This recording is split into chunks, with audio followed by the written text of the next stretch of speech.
nuevamente juntos, estudiando el Evangelio de Juan, disfrutando de las cosas que aquel que fue de los discípulos el más cercano.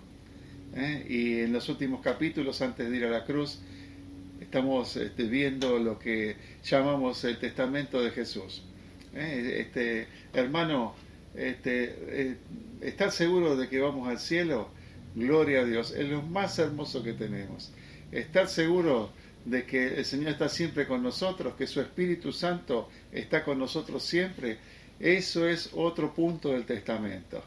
Hermano, qué bendición, como aprendíamos el otro día, es que tenemos una actividad permanente de nuestra parte. Dios hace todo eso, pero Él dice que yo tengo que poner mi parte, y es permanecer.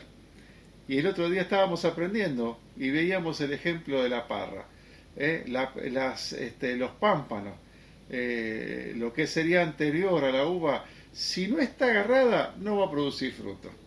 Por consiguiente, en este testamento sería un testamento con condiciones. Vos querés crecer, vos querés rendir fruto, agárrate bien del Señor, agárrate bien de tu Señor, y vas a ver que tu vida va a ser fructífera. Gloria a Dios si llegado hasta aquí podés disfrutar de lo que el Señor te dio. Pero por último, nos recordó el Señor, Él dice en el capítulo 17 que tenemos que estar juntos. ¿Junto a quién? Claro, a todos nos gusta, siempre dije los favores del hijo único. Vio que el hijo único siempre, todo para mí, esto para mí, aquello para mí, pero oh, qué tremendo es cuando nos damos cuenta de la llegada, no sé si a usted le pasó, yo no soy hijo único, de un hermanito. Cuando llegaba el hermanito era un lío. ¿Por qué? Porque empezaban a darle todas las cosas al otro. Bueno, gracias a Dios, Jesús no actúa así.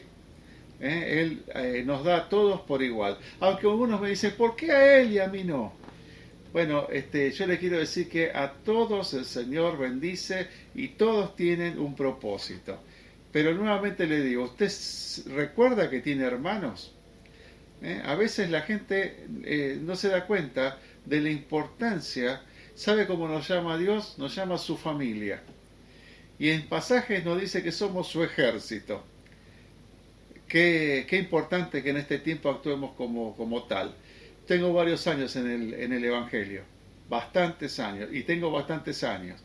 Y gracias a Dios, siempre digo, veo que la venida del Señor está cerca, porque día a día estoy mirando y estoy viendo que los hermanos, los evangélicos, los cristianos, los que reconocen a Jesús como Señor y Salvador y que le creen, están cada día más unidos entre sí. Por supuesto, unidos en la diversidad. Eso para aquellos que dicen, ¿y cómo existen las denominaciones? Las denominaciones son un producto humano, pero lo importante es que entre tanta diversidad de denominaciones, pentecostales, bautistas, etc., entre todos esos haya una unidad, una fe, un bautismo, un Dios que es Señor de todos en todos. Bendito sea tu nombre, Jesús. Ahora, ¿sabe por qué tenemos que estar unidos? El Señor nos dice su palabra. ¿No le ha dicho alguna vez a usted, a alguien, ¿y por qué están, si Dios está entre ustedes, por qué están todos, por qué hay una iglesia al lado de la otra? ¿No le ha dicho alguna vez a alguien eso? Bastante feo, es bastante difícil de contestar. Y yo le puedo dar 1000 vueltas.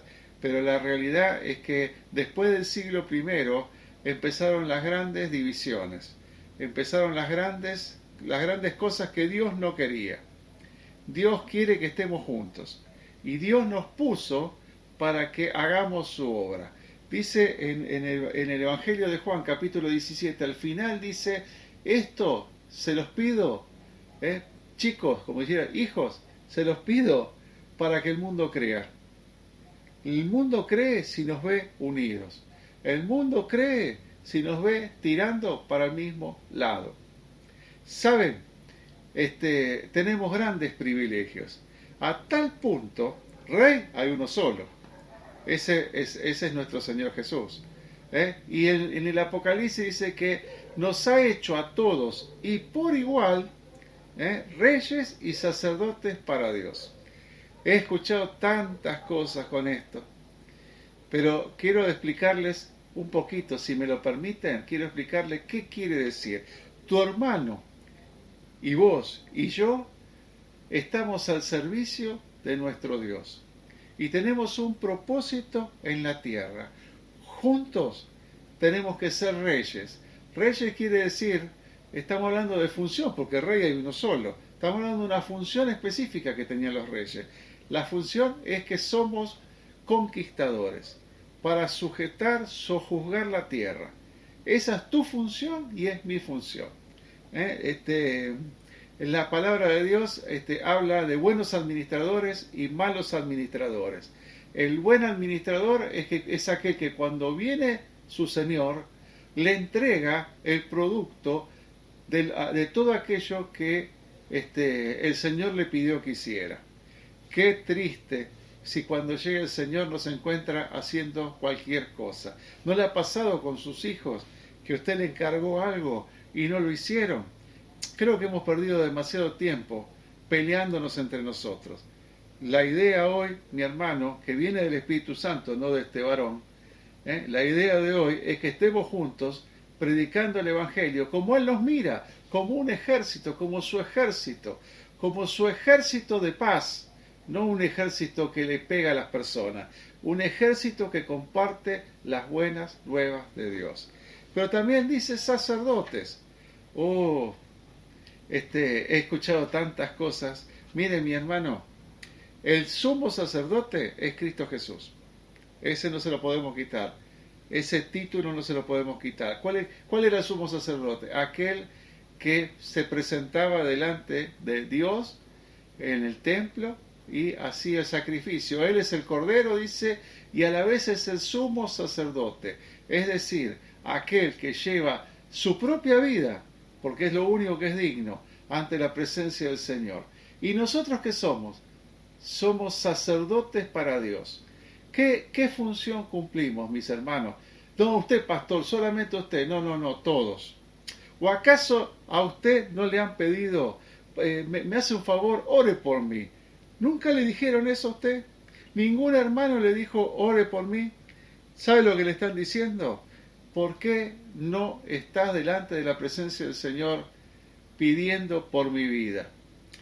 Nosotros no somos el sumo sacerdote, pero nosotros somos aquellos que en la tierra estamos presentando a las personas. De alguna forma estamos presentando el Evangelio a las personas y presentando a las personas para que ellas se presenten delante de Jesús. Nosotros llevamos a las personas a Jesús. La iglesia no salva, pero la iglesia lo que hace, las personas, y es una de las grandes funciones, hace que las personas lleguen ante el que los puede salvar. La iglesia no es el cielo. Sí, ya lo sé, pastor, mire los líos que hay. Bueno, debería de haber menos. Las personas, donde hay personas hay problemas siempre. Pero donde está el Espíritu del Señor, ahí hay libertad, ahí hay consuelo, ahí hay amor. Eso debe ser tu iglesia, esa debe ser nuestra congregación. La iglesia no salva. Lo que tenemos que hacer en el nombre del Señor es llevarle a las personas el Cordero que quita el pecado del mundo. Decir que si Jesús entra en tu vida, produce vida. Qué lindo cuando salía el sacerdote, cuando estaba el sacerdote en el lugar santísimo, dice que la gloria de Dios se manifestaba. Pero lo más maravilloso que sucedía era que cuando el sacerdote terminaba de hacer el sacrificio y la ofrenda había sido acepta, salía con la victoria en su rostro, levantando las manos, diciendo, la ofrenda ha sido acepta. Hermano, nosotros no tenemos que hacer ningún sacrificio. Ya el sacrificio fue hecho, pero sí tenemos que compartir las buenas nuevas, diciendo que Jesús ya murió por todos los que creen en Él. Bendito sea el Señor. Y tenemos que enseñar a la gente, tenemos que transmitir a la gente que puede ir libremente al Padre a través del sumo sacerdote de Jesús. No hay necesidad de otro, no hay necesidad de mediador. Es usted y Cristo Jesús. Y Cristo Jesús y el Padre. Sus oraciones llegan a través de Cristo Jesús. Si entendemos todo esto, lo que sucedía era que en el lugar donde la gente se reunía había gozo, fiesta. Gloria a Dios, porque había fiesta. ¿Por qué? Porque el Señor había aceptado el sacrificio. Ya el sacrificio fue aceptado. Y usted y yo no tenemos que hacer nada más que disfrutarlo. Y entonces los sacerdotes se deben de reunir para adorar a Dios, usted y yo. Dice, pero hay de uno, hay de primera y de segunda. No, eso lo cree usted. Lo cree usted. Usted que tiene el teléfono rojo. Todos tenemos libre acceso al Padre. Si usted lo cree, la palabra de Dios dice que por la sangre de Jesús se produce, por lo que Él hizo en la cruz, se produce sanidad, liberación, se produce en nuestra vida prosperidad. Y todo eso tenemos que transmitírselo a los que no lo tienen. Esa es nuestra única función, para lo cual Dios nos dejó en la tierra. Hermano, qué privilegio, pero qué responsabilidad. Nos vemos en el próximo estudio. Dios les bendiga.